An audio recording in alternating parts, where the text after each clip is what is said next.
மாவிளக்கு பூஜை செய்தோம். ஊர் விளையாடு வந்துவிட்டோமோ ஆனந்தமா இறங்க வேண்டும்.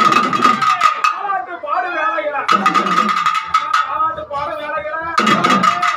முடிஞ்ச காணிக்கு வாடியம்மா மாரியம்மா வேப்ப ஏலக்காரியம்மா கோடி செல்வம் தாரும் அம்மா குங்குமக்காரியம்மா பாவாடக்காரியம்மா பூவாடக்காரியம்மா படவேடு மாரியம்மா பாளையம் பவானியம்மா சமயபுர மாரியம்மா.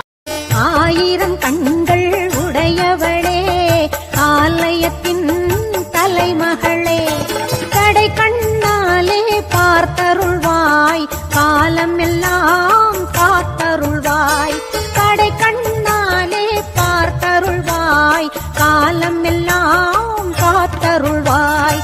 தாயே கருமாரி எங்கள் தாயே கருமாரி. எட்டு